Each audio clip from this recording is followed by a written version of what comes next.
Hey everybody, how you doing? It's Jim Nyland, the Pocket Sales Coach. I'm in my garage this weekend. Seems like a weird place for a video, doesn't it?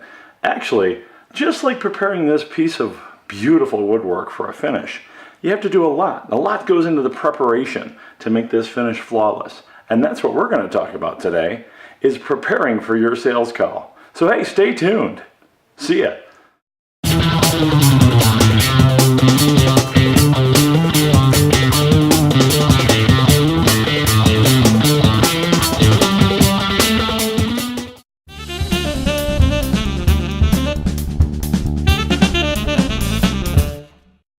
Step number one, be prepared. Do your homework.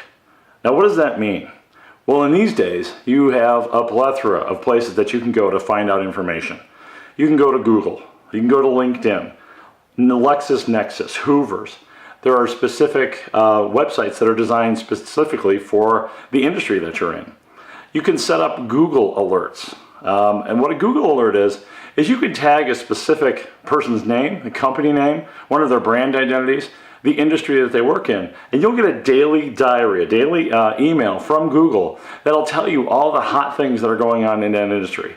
So for me, it's one of those best things. You have to be able to cull in as many resources as possible to get that information so that you're educated. Because a long time, I can't tell you how important this is.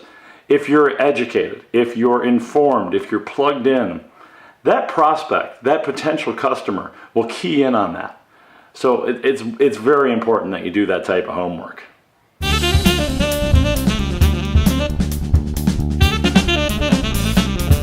And tool number two is to develop some way that you can organize all that research that you've done. So you've gathered the contact name, a little bit about what you can find out about them online.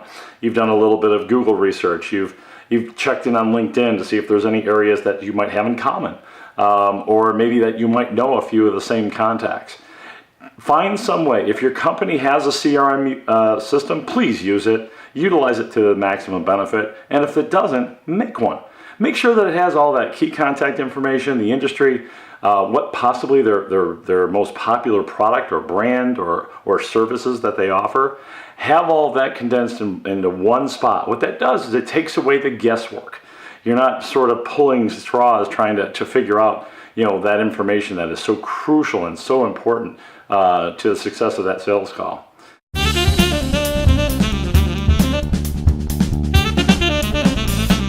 And tool number three, take the time to write down an organized plan of how you want this sales call to look, how you want it to be. Envision what you want this sales call, what the results you want.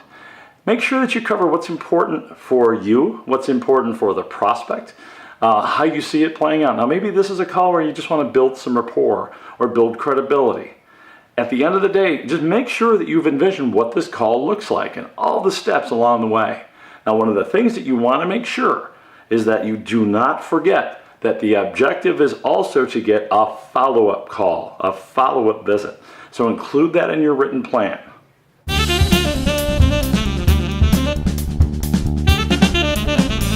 Now, tool number four, what I like to do is make sure that I have things that are sort of in my mind to get the ball rolling. These could be 3 to 4 open-ended questions, something as simple as, can you tell me a little bit more about yourself? Or, I've done a lot of research about your company. Can you tell me something that maybe isn't on the website or in your literature? What I usually refer to these questions is, what keeps you up at night? Those types of questions. If I could do one thing for your organization, what would that be? How would that be? What type of a service are you currently looking for that you might not have access to right now? So those are the types of questions you certainly, absolutely should have in mind.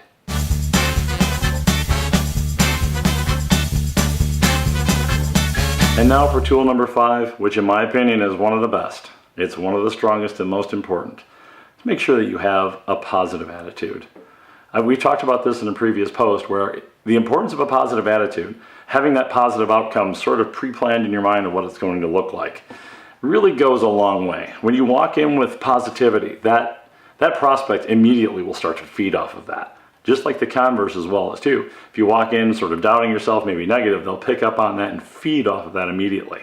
One of a former associate that I used to work with used to do a little trick Before they got out of the car, they would look in the rearview mirror and they would see if they were smiling. They could see their overall facial expression. And that person said, you know what, I am not going to leave this car until I feel positive and I feel motivated to be successful in this sales call.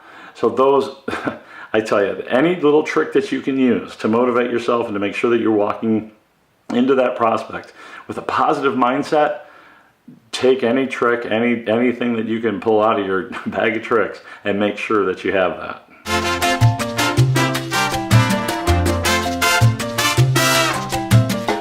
So that's it. Those are my 5 tools.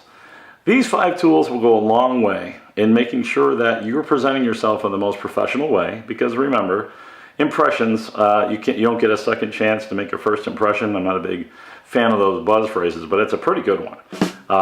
If you come in with a prepared plan, if you come in looking organized, if you come in with a genuine desire to learn more about that prospect with those open-ended questions, and you walk in with just an air of positivity, your likelihood of having a second call or even maybe possibly even a sale on the spot are incredibly increased by following these 5 tools. So thanks again for tuning in. This is Jim Nyland, the Pocket Sales Coach. Again, I've been getting fantastic feedback from you guys, some great emails. I greatly appreciate it. Keep them coming.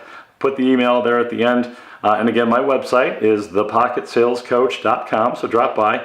You'll see a few extra things there on the website.